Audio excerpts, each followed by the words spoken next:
नमस्ते दोस्तों। मैं हूं आपका आरजे जॉकी। आज नया साल है, 1 जनवरी 2026।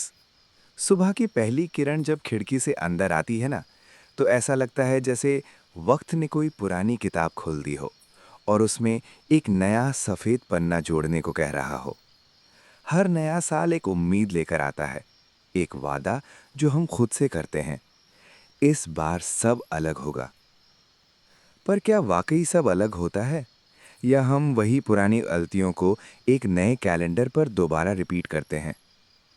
आज मैं आपको कोई कहानी सुनाने नहीं आया हूँ। आज मैं आपको अपनी ही एक दास्तान सुनाने वाला हूँ। एक दास्तान जो मैंने 31 दिसंबर 2025 की रात को जिया। एक ऐसी रात जहाँ मुझे मेरे खुद से मिलाया गया। तैयार हो जाइए, क्योंकि ये सफ़र सिर्फ मेरा नहीं, शायद आपका भी है। मेरी कहानी का नाम है the echo in the empty chair, my new years awakening. दोस्तों, मैं आरजे जॉकी हूँ। मेरी आवाज़ शायद आपके लिए कुछ मायने रखती है, पर 31 दिसंबर 2025 की रात, जब पूरी दुनिया खुशियाँ मना रही थी, मैं अपने स्टूडियो में अकेला बैठा था। बाहर रोशनी थी, शोरगुल था, पर मेरे अंदर एक गहरा अंधेरा था। वो रात मेरे लिए कोई खास नहीं थी, बस एक और डेडलाइन, एक और शो जहां मुझे लोगों को हैप्पी न्यू ईयर विश करना था। पर मेरे अंदर की खुशी कहीं खो चुकी थी। मैंने माइक्रोफोन उठाया। सामने क्लॉक पर 11:30 पीएम हो रहे थे। काउंटडाउन शुरू होने वाला था, पर मेरी जुबान पर अल्फाज नहीं थे। मुझे लग रहा था जैसे मैं एक खाली कमरे में अकेला बैठा हूँ, जहाँ सिर्फ मेरी आवाज़ की गूंज है। अचानक स्टूडियो की लाइट फ्लिकर करने लगी, जैसे कोई पुरानी हॉरर फिल्म का सीन हो। मैंने सोचा करंट चला गया। मैं उठा और कंट्रोल रूम की तरफ बढ़ा, पर तभी मेरी नज़र सामने वाली खाली कुर्सी पर पड़ी। वहाँ कोई बैठा था, एक शख्स जिसका चेहरा अंधेरे में छुपा था, पर उसकी आंखें चमक रही थीं, जैसे उनमें हजारों सालों की कहानियां दफन हो। कौन हो तुम? मैंने अपनी आवाज़ में हिम्मत भरते हुए पूछा। वो शख्स मुस्कुराया। उसकी मुस्कुराहट में एक अजीब सा दर्द था। मैं वही हूँ जिसे तुम साल भर तलाश करते रहे। मैं तुम्हारा सुकून हूँ आरजे जॉकी, पर तुमने मुझे कहीं पीछे छोड़ दिया। मैं हैरान था। मैंने सोचा, क्या मैं पागल हो गया हूँ? वो शख्स उठा और मेरे करीब आया। उसका जिस्म मेरी ही परछाई जैसा था। उसने अपना हाथ बढ़ाया और मेरे कंधे पर रखा। तुम लोगों को कहानियां सुनाते हो, पर अपनी कहानी में तो तुम खाली पन्नों पर बैठा हो।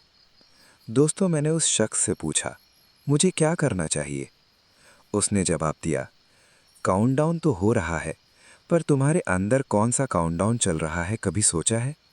वो प्रॉमिसेस जो तुमने खुद से किए थे, वो रेजोल्यूशन जो हर साल तुम बनाकर भूल जाते हो। मैंने अपनी आंखें बंद की। मुझे याद आया, जनवरी 2025। मैंने सोचा था कि मैं अपनी सेहत पर ध्यान दूंगा, जिम जाऊंगा, पर वो जिम की मेंबरशिप अब भी कबर्ड में पड़ी है। मार्च 2025। मैंने सोचा था कि मैं अपने माँ बाप से ज़्यादा वक्त बिताऊंगा, पर एक फ़ोन कॉल भी ठीक से नहीं कर पाया। जून 2025। मैंने सोचा था कि मैं एक नई किताब लिखूंगा, पर मेरा लैपटॉप अब भी ब्लैंक डॉक्यूमेंट दिखा रहा है। अक्टूबर 2025। मैंने सोचा था कि मैं अपने अंदर के गुस्से को कंट्रोल करूंगा, पर कल ही ट्रैफिक में मैं एक बाइक वाले से लड़ पड़ा था। मेरी आंखों में आंसू आ गए। मैं सिर्फ लोगों को कहानियां सुनाता रहा, पर खुद की कहानी में एक हिपोक्रेट बन गया था। वो शख्स फिर से मुस्कुराया। उसने स्टूडियो के ग्लास पार्टीशन की तरफ इशारा किया। वहां क्लॉक पर अब 11:45 पीएम हो चुके थे, और क्लॉक के हर मिनट के साथ स्टूडियो की दीवारें बदलने लगी। मैं खुद को अपने पिछले साल की टाइमलाइन में देख रहा था। एक पल मैं अपने जिम में था, जहां मैं सिर्फ सेल्फीज ले रहा था, वर्कआउट नहीं कर रहा था। दूसरे पल मैं अपने माँ बाप के सामने था, जहां मैं उनके सवालों का जवाब बिजी बोलकर दे रहा था। फिर मैं अपने लैपटॉप के सामने था, जहां मैंने स्टोरी आइडियाज़ लिखे तो थे, पर उन्हें कभी डेवलप नहीं किया। और फिर मैं ट्रैफिक में था, जहां मेरा गुस्सा मेरे कंट्रोल से बाहर हो गया था। हर सीन के बाद वो शख्स मेरे करीब आता और कहता, तुमने लोगों को सुनो, समझो और बदलो कहा, पर तुमने खुद को कितना सुना? मेरे अंदर एक टीस उठी। मैंने अपनी आवाज़ की दुनिया में तो बहुत कुछ बदला था, पर अपनी असली दुनिया में कुछ भी नहीं। वो शख्स अब मेरे सामने खड़ा था। उसका हाथ मेरे माइक्रोफोन की तरफ बढ़ा। उसने माइक्रोफोन उठाया और मुझे दिया। तुम्हारी आवाज़ तुम्हारी ताकत है आरजे जॉकी, पर यह सिर्फ तब तक है जब तक इसमें सच्चाई हो। अगर तुम्हारे अंदर खोखलापन है, तो तुम्हारी आवाज़ सिर्फ एक गूंज बनकर रह जाएगी। मैंने माइक्रोफोन पकड़ा। वो मुझे पहले से ज़्यादा भारी लग रहा था। उसे लग रहा था जैसे वो मेरी सारी झूठी तसल्ली का बोझ उठा रहा हो। उसने कहा, काउंटडाउन शुरू होने में अब सिर्फ 5 मिनट बाकी हैं। तुम्हें डिसाइड करना है कि तुम इस नए साल में वही पुराना जॉकी बनकर जाओगे या कुछ नया लेकर। दोस्तों, मैंने अपनी आंखें बंद की। मुझे अपनी आवाज़ सुनाई दी, जो मैं लोगों से कहता था। जिंदगी एक किताब है, हर दिन एक नया पन्ना है, पर मेरा अपना पन्ना तो एम्प्टी था। मैंने सोचा, मैं क्या करूं? स्टूडियो की क्लॉक पर 11:59 पीएम हो चुके थे। मैंने माइक्रोफोन अपने मुंह के करीब किया। मैंने कुछ बोलना चाहा, पर मेरी आवाज़ नहीं निकली। वो शख्स मेरे कंधे पर हाथ रखा। अल्फाज ज़रूरी नहीं आरजे जॉकी, कभी कभी दिल से किया गया वादा ज़्यादा ताकतवर होता है। मैंने उसकी आंखों में देखा। उनमें एक उम्मीद थी। मैंने गहरी सांस ली। मैंने खुद से एक वादा किया। मैंने वादा किया कि मैं इस नए साल में सिर्फ लोगों को मोटिवेट नहीं करूंगा, बल्कि खुद भी उस रास्ते पर चलूंगा। मैंने वादा किया कि मैं सिर्फ हैप्पी न्यू ईयर विश नहीं करूंगा, बल्कि अपनी लाइफ को हैप्पी बनाऊंगा। मैंने वादा किया कि मेरी आवाज़ में अब सिर्फ अल्फाज नहीं, बल्कि सच्चाई होगी। दोस्तों, जैसे ही मैंने ये वादा किया, स्टूडियो की लाइट्स वापस आ गईं। वो शख्स धीरे धीरे गायब होने लगा, जैसे वो कभी वहाँ था ही नहीं। क्लॉक पर 11:59 पीएम हो चुके थे। मैं अपने चेयर पर वापस बैठ गया। माइक्रोफोन उठाया। मेरी आंखों में आंसू थे, पर इस बार वो दुख के नहीं, एक नए फैसले के थे। पूरे शहर में काउंटडाउन शुरू हो चुका था। 10, 9, 8। मैंने माइक्रोफोन ऑन किया। मेरी आवाज़ थोड़ी कांप रही थी, पर उसमें एक नई ताकत थी। 7, 6, 5। नमस्ते दोस्तों, मैं हूं आपका आरजे जॉकी। 4, 3, 2। आज इस नए साल की शुरुआत में मैं आपको एक बात बताना चाहता हूं। 1, हैप्पी न्यू ईयर। पूरे स्टूडियो में फायरवर्क्स की आवाज़ गूंज उठी। दोस्तों, मैंने वो रात कैसे गुजारी? मैंने क्या कहा लोगों से? क्या मैं सच में बदल पाया? जब नया साल शुरू होता है ना, तो हमें लगता है कि हम पिछले साल को पीछे छोड़ आए हैं। पर कुछ यादें ऐसी होती हैं जो हमारे साथ आगे बढ़ती हैं, हमारे साए की तरह। और कभी कभी वो साए हमें इतना कुछ सिखा जाते हैं जो हम रोशनी में नहीं सीख पाते। मेरी कहानी अभी ख़त्म नहीं हुई है। ये तो सिर्फ शुरुआत थी। क्योंकि अगले दिन सुबह जब मैं उठा, तो मेरे सामने एक ऐसी रियलिटी थी जिसने मेरी पूरी जिंदगी को हिलाकर रख दिया। जो वादे मैंने किए थे, उनका इम्तिहान अभी बाकी था। क्या आप तैयार हैं मेरे साथ चलने के लिए? क्या आप जानना चाहते हैं कि एक आरजे की जिंदगी में नया साल क्या मोड़ लेकर आया? कीप लिसनिंग, क्योंकि 2026 ने मेरे लिए कुछ ऐसा छुपा रखा था जिसकी मैंने कभी कल्पना भी नहीं की थी। 1 जनवरी 2026 सुबह के 8 बज रहे हैं। दोस्तों, पिछली रात स्टूडियो में जो हुआ, उसने मुझे झिंझोड़ कर रख दिया था। वो परछाई, वो खाली कुर्सी और वो वादा, सब कुछ एक सपने जैसा लग रहा था। पर जब मेरी आंख खुली, तो मेरे सिरहाने बेड साइड टेबल पर एक पुरानी डायरी रखी थी। मैंने उसे बरसों से हाथ नहीं लगाया था। उसके पहले पन्ने पर धूल थी, पर उसके अंदर मेरे वो सपने दफन थे जो मैंने 2020 में देखे थे। नया साल सिर्फ कैलेंडर बदलने से नहीं आता दोस्तों। नया साल तब आता है जब हम अपने कंफर्ट जोन की दीवारें तोड़कर बाहर निकलते हैं। आज मेरी कहानी का दूसरा और आखिरी हिस्सा, the first step of the new journey. दोस्तों, नए साल का सबसे मुश्किल काम पता है क्या है? वो पहला कदम उठाना जो हमने कल रात काउंटडाउन के वक्त सोचा था। मैंने डायरी उठाई और सबसे पहले अपनी माँ का नंबर डायल किया। मेरा दिल जोर से धड़क रहा था। पिछले साल मैंने उनसे महीने में मुश्किल से 2 बार बात की थी, और वो भी सिर्फ 2 मिनट के लिए। हेलो बेटा, माँ की आवाज़ आई।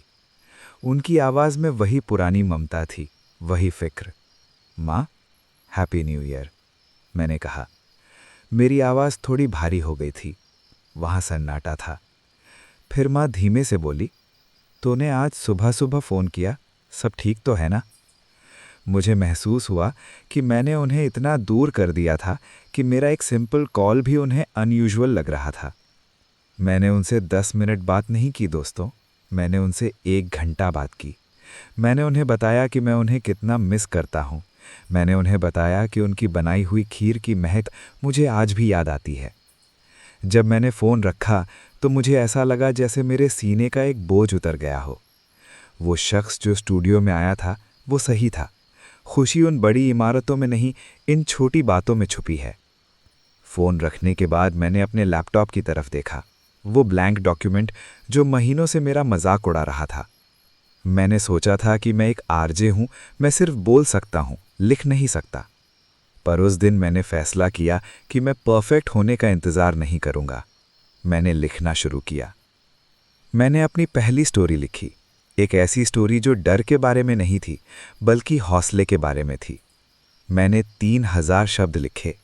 मेरी उंगलियां थक गई थी, पर मेरा दिमाग इतना एक्टिव था जितना पिछले 5 सालों में कभी नहीं रहा। तभी मुझे समझ आया दोस्तों, हम अक्सर इसलिए शुरू नहीं करते क्योंकि हमें लगता है कि हम बेस्ट नहीं कर पाएंगे, पर स्टार्ट करना ही अपने आप में बेस्ट है। दोपहर को मैं तैयार होकर आईने के सामने खड़ा हुआ। वही आईना जहां मैं रोज खुद को देखता था, पर आज मुझे वहां वही परछाई दिखी, पर इस बार वो अंधेरे में नहीं थी, वो रोशनी में थी। मैंने महसूस किया कि वो कोई भूत या साया नहीं था, वो मेरा ज़मीर था जो मुझे याद दिला रहा था कि मैं कौन हूं। मैंने स्टूडियो जाने से पहले अपने पुराने दुश्मन, अपने गुस्से का सामना किया। रास्ते में एक गाड़ी ने मुझे कट मारा। पिछले साल होता तो मैं चिल्लाता, हॉर्न बजाता, पर आज मैंने सिर्फ एक गहरी सांस ली और मुस्कुराया। मैंने उसे रास्ता दे दिया। दोस्तों, जब आप अंदर से शांत होते हैं ना, तो बाहर का शोर आपका कुछ नहीं बिगाड़ पाता। जब मैं स्टूडियो पहुंचा तो वहां का माहौल बिल्कुल वैसा ही था। लाइट्स, माइक्रोफोन, कंसोल, सब वही था, पर आज मेरी एनर्जी अलग थी। मैंने माइक्रोफोन ऑन किया। 1 जनवरी की शाम थी। नमस्ते दोस्तों, मैं हूं आपका आरजे जॉकी। आज साल का पहला दिन है। कल रात मैंने आपको हैप्पी न्यू ईयर कहा था, पर आज मैं आपको हैप्पी न्यू यू कहना चाहता हूं। मैंने अपनी पिछली रात की वो दास्तान सुनाई। मैंने बताया कि कैसे मैं खुद भटक गया था। मैंने बताया कि कैसे मैंने अपनी माँ से माफ़ी मांगी और कैसे मैंने अपने सपनों की धूल साफ की। लोगों के कॉल्स आने लगे, हज़ारों मैसेजेस। एक लड़के ने कहा, सर आपकी बात सुनकर मैंने अपने पापा का हाथ पकड़कर उन्हें आई लव यू कहा। एक लड़की ने कहा, मैं सालों से एक ड्राइंग बनाना चाहती थी, आज मैंने ब्रश उठाया है। मुझे महसूस हुआ कि मेरी आवाज़ अब सिर्फ एक जॉब नहीं थी, वो एक जरिया बन गई थी लोगों के दिलों को जोड़ने का। रात के 11 बज रहे थे, मेरा शो खत्म होने वाला था। मैं स्टूडियो से बाहर निकला। ठंड बढ़ रही थी, पर मेरे अंदर एक गर्माहट थी। मैंने उस खाली कुर्सी की तरफ देखा जहां पिछली रात वो परछाई बैठी थी। आज वो कुर्सी खाली नहीं थी, वहां एक डायरी रखी थी। मैंने उसे उठाया। उस पर कोई नाम नहीं था, पर उसके आखिरी पन्ने पर एक लाइन लिखी थी, वक्त हमेशा चलता रहता है रेजे जॉकी, पर तुमने आज वक्त के साथ चलना नहीं बल्कि वक्त को जीना सीख लिया है। मैंने आसमान की तरफ देखा, सितारे चमक रहे थे। 2026 अब मेरे लिए सिर्फ एक तारीख नहीं थी, वो एक लेगेसी थी जो मुझे बनानी थी। तो दोस्तों, ये थी मेरी 2026 की शुरुआत।